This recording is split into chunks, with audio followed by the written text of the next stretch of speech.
Hi guys, welcome back. We know in the last few months there has been a frenzy around the elections in US and the whole world has been focused on whether it's going to be Republicans or it's going to be Democrats.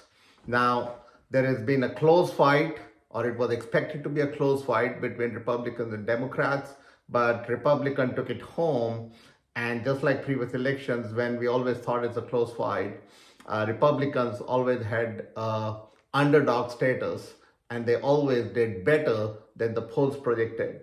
And that's what has happened. And they have taken the House, the electorate, and the Senate, as well as the popular vote and the total number of seats by a good, decent majority. Now, all this has happened in the last few days, and we have been speculating how countries or economies across the world will get impacted because of this. So today we are going to discuss 10 points. So I'm going to talk about 10 points, how these 10 areas will get impacted in the next 4 years, and you should brace yourself in terms of preparing and then getting on to the bandwagon and taking advantage of these 10 areas. So let's go through what are the 10 areas which are path breaking and which will kind of do very, very well. And there is a flip side to it, and some of the things which will happen will kind of have a reciprocal effect in the economy, and hence a lot of changes are expected in the next 4 years. So let's go out, and I have documented these 10 areas, right? So 10 game-changing trends for the next 4 years. So the number one is tax cuts. So we know that the new government that is coming in favors corporate and personal tax cuts, so more money in the hands of the users. And this will balance out any of the inflationary pressures that we have been feeling of late.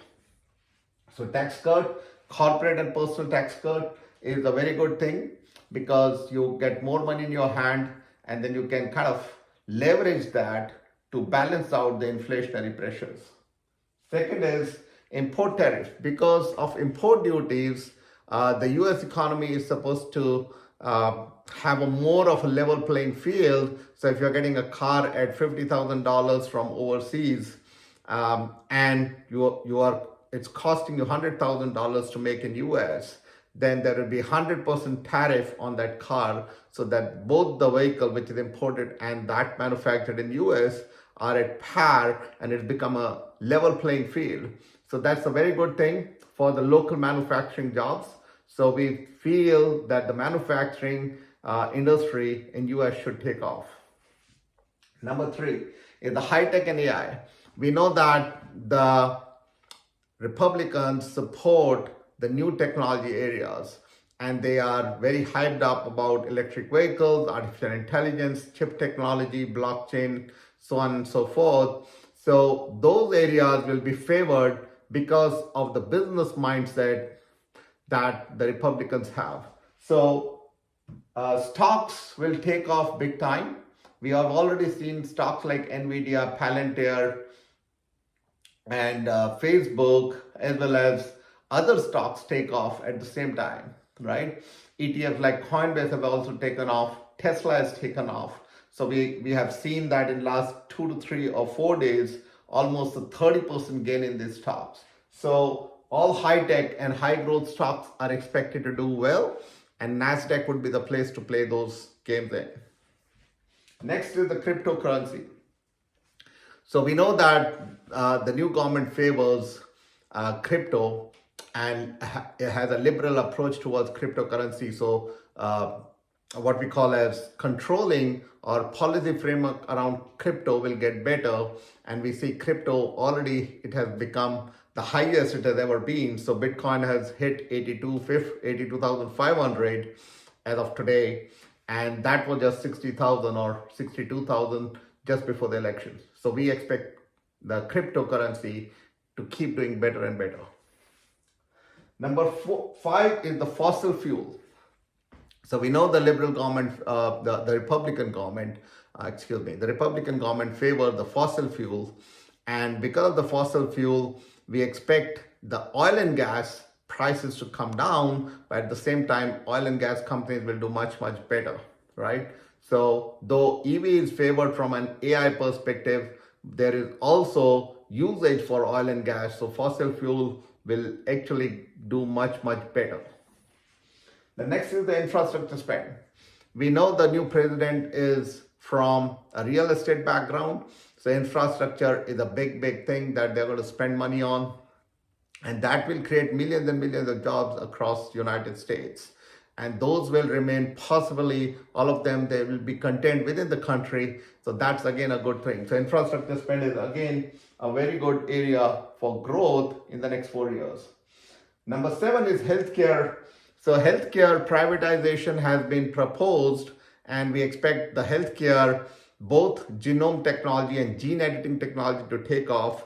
Also, telemedicine to take off in the next 4 years. So healthcare is again a great area to watch out in terms of growth for the next 4 years. Defense. With the wars going on in Ukraine, Israel, we know that the defense budget is going to increase. The defense industry is going to do much better in terms of support from the government, as well as in terms of global reach of those companies which are participating in manufacturing of defense equipment and defense infrastructure. Next would be the immigration tightening. So a lot of people are concerned. For example, we had this 30,000 people in New York. Today there was a news article saying the shelter is going to be shut down. They are told to go back to where they came from. So that those kind of alien who have come to US with not proper documentation, there will be a big push to push them back. But at the same time, we expect merit-based immigration to take hold roots within the US government, and the US economy is expected to do much better because you'll have more competitive approach, as well as better vetting out of immigration or immigrants, so to speak, who applied for, whether it's a green card or a work permit. So that's a good thing for the economy. Last but not the least, all of the above 9, because the economy is going to go in an upswing, the dollar is expected to strengthen because of the fossil fuel, the healthcare spending, the high-tech spending, the infrastructure spend, the defense budget, as well as import tariffs and tax cuts. The dollar is expected to do much better. So today the dollar is kind of a leading currency. It's doing much better against all other currencies. We expect that trend to continue, and it's going to be good 4 years. I know it may not be the view of all those who are watching the channel now. The reason being, there are always diverse views to the way people think at best from a business perspective. Because I run multiple businesses, I would say this is a great thing for the economy. And if you do like all the 10 points and you do agree with me, please comment and let me know what difference of opinion you have, or whether you do agree with me. So please like and subscribe this channel, and I hope to continue this journey with you. And this is Sam signing off, and I'll see you next time. Thank you guys.